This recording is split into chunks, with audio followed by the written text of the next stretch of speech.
ஏகனை போற்றி எனையாளும் ஈசனை போற்றி பிரணவத்தின் பொருள் தந்து தகப்பன் சுவாமி என்று பெயர் கொண்ட என் குருநாதா போற்றி ஸ்கந்தாசனம்.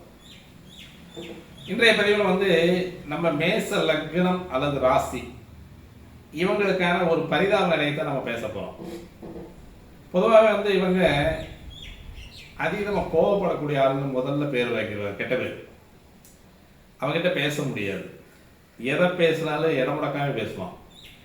இவங்ககிட்ட பேசுறதுக்கு நம்ம ஏதாவது வேற செவத்துக்கிட்ட பேசிக்கலாம், அதை முட்டிக்கலாம் அப்படின்ற மாதிரியான ஒரு அமைப்புலையெல்லாம் மேசராசினியர்களுக்கு வழங்கக்கூடிய பட்டங்கள்.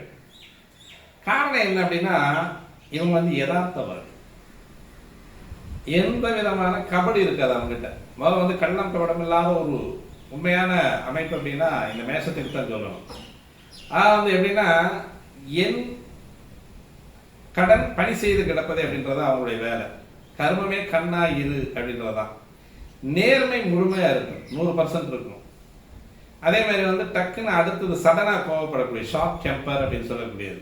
சடனா கோவப்பட்டுருவாங்க. காரணம் அவங்கள அது தவறு அப்படின்னு சொல்றதுக்கான வாய்ப்புகள் இல்லை.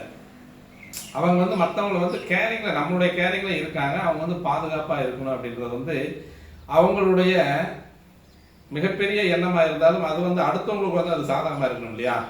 நம்ம ஒருத்தர் அதட்டுறோம் அப்படின்னா, என்னுடைய சௌரியத்துக்கு என்னை விடு, என்னுடைய இஷ்டத்துக்கு விடு, உன்னுடைய இஷ்டத்துக்கு நான் விட மாட்டேன் அப்படிங்கிறது இவங்க மிரட்டக்கூடிய ஒரு ஆட்களுடைய அமைப்பா இருக்கும். ஆனா இந்த மேஷம் என்ன செய்யும் அப்படின்னா, இவங்க ஒரு மாதிரி தவறான வழிக்கு போக போறாங்களே, இல்லை தவறான வழியில போக போறாங்களேங்கிற கண்ணு போயிடுவாங்களோ அப்படிங்கிற ஒரு அந்த அக்கானம் அப்படின்னு சொல்லுவோம் இல்லையா? அது ஒரு மாதிரியான ஒரு வேதனை. இது மாதிரி போயிட்டா என்ன பண்றது, பாதுகாப்பு இல்லாமல் போயிட்டா என்ன பண்றது, சமுதாயம் இருக்கக்கூடிய சூழ்நிலை, சமுதாயத்தில் வரக்கூடிய அமைப்பு, இதெல்லாம் இதுல இவங்க ஏதாவது தெரியாம போயிட்டா என்ன, அவங்க எல்லாம் தெரிஞ்சுதான் போயிட்டு இருப்பாங்க. இருந்தாலும் இவங்களோட கேரிங் அப்படின்னு சொல்லக்கூடியது அவங்களுக்கு ஒரு சுமையாவே தெரியும். அப்ப இவங்க அவங்க வெறுக்கிறதுக்கு பார்ப்பாங்க அல்லது ஒதுக்குறதுக்கு பார்ப்பாங்க.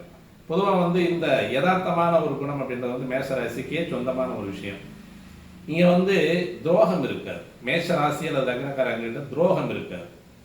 அதே மாதிரி வன்மம் அப்படின்னு சொல்லக்கூடிய ஒரு ஒன்று இருக்காது. பழிவாங்குதல் அப்படின்றது ஒன்று இருக்காது. இது மூணுமே இவங்களுடைய சிறப்பு குணம். காரணம் என்ன அப்படின்னா, டக்குன்னு கோவப்பட்டுருவாங்க. எந்த விஷயத்துலையுமே டக்குன்னு கோவப்பட்டுருவாங்க.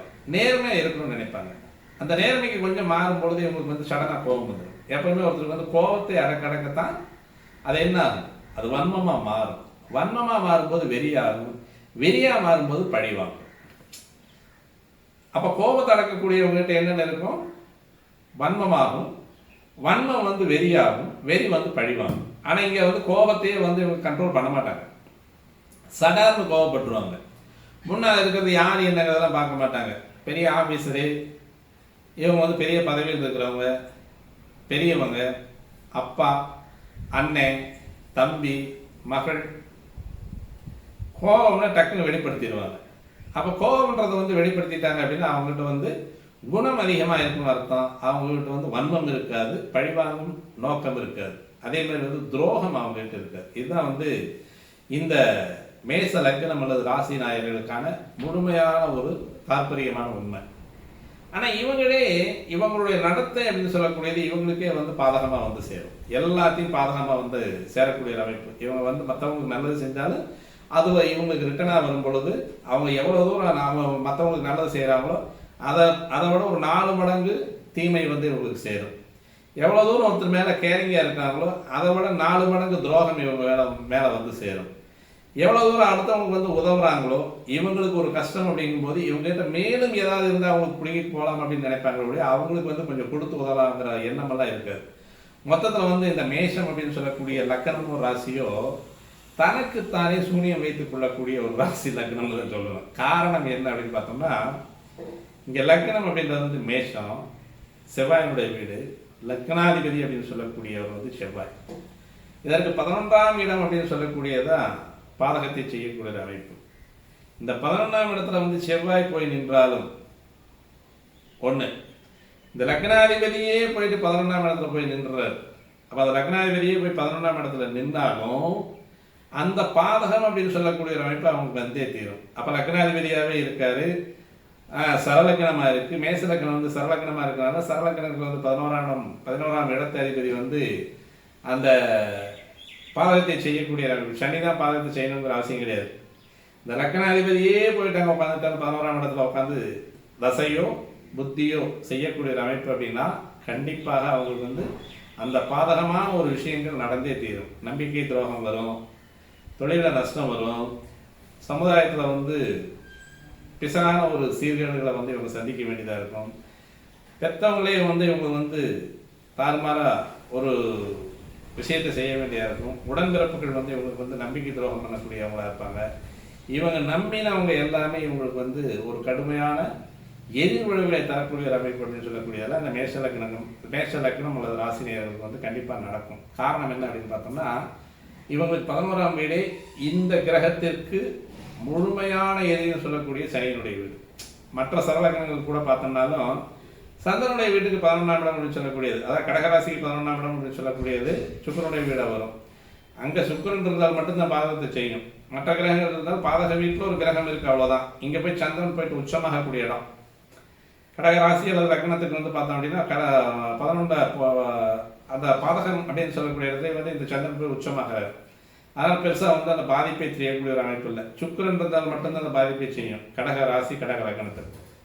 அடுத்து பார்த்தோம்னா துலாத்துக்கு 11ஆம் இடம் அப்படின்றது சூரியனுடைய வீடு. சூரியனுக்கும் சுக்கிரனுக்கும் பெருசாக வந்து பகை அப்படின்றத சொல்ல முடியாது, ஏன்னா முக்கூட்டு கிரகங்களாக சுற்றிட்டு இருக்கக்கூடிய ஒரு அமைப்பு.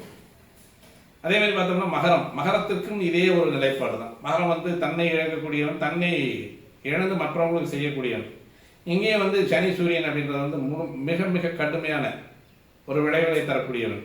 மகர லக்னத்துக்கு அப்படின்னு சொல்லக்கூடியதுக்கு வந்து 11ஆம் இடம் அப்படின்னு பார்த்தோம்னா செவ்வாயினுடைய வீடு. அங்கே சனியோ அல்லது செவ்வாயோ இந்த மகரம் மேஷம் இந்த லக்னத்தில் பிறந்தவங்களுக்கு அந்தந்த லக்னாதிபதிகளே பாதகாதிபதிகளாக கூடிய ஒரு அமைப்பில் இந்த ரெண்டு லக்னங்களுக்கும் மகர லக்னம் மேஷ லக்னத்துக்கு ரெண்டுக்குமே அந்தந்த லக்னதாரர்களே பொதுவாக மகர லக்னத்தில் பிறந்திருக்காங்கன்னு வச்சுக்கோமே. மகர லக்னத்தில் பிறந்தவங்களுக்கு வந்து இந்த 10ஆம் இடம் அப்படின்னு சொல்லக்கூடிய கர்மஸ்தானம். மேஷம் வந்து காலபுருஷத்தின் 1ஆம் வீடு, மகரம் வந்து காலபுருஷத்தின் 10ஆம் வீடு. இந்த 10ஆம் வீடு அப்படின்னு சொல்லக்கூடிய கர்மஸ்தானத்தில் லக்னம் வாங்கி பிறந்தவங்க, ராசி வாங்கி பிறந்தவங்க கர்மமே கண்ணாக இருக்கக்கூடியது. அங்கேயும் கடமையே கண்ணாயிரு, இங்கே கர்மமே கண்ணாயிரு.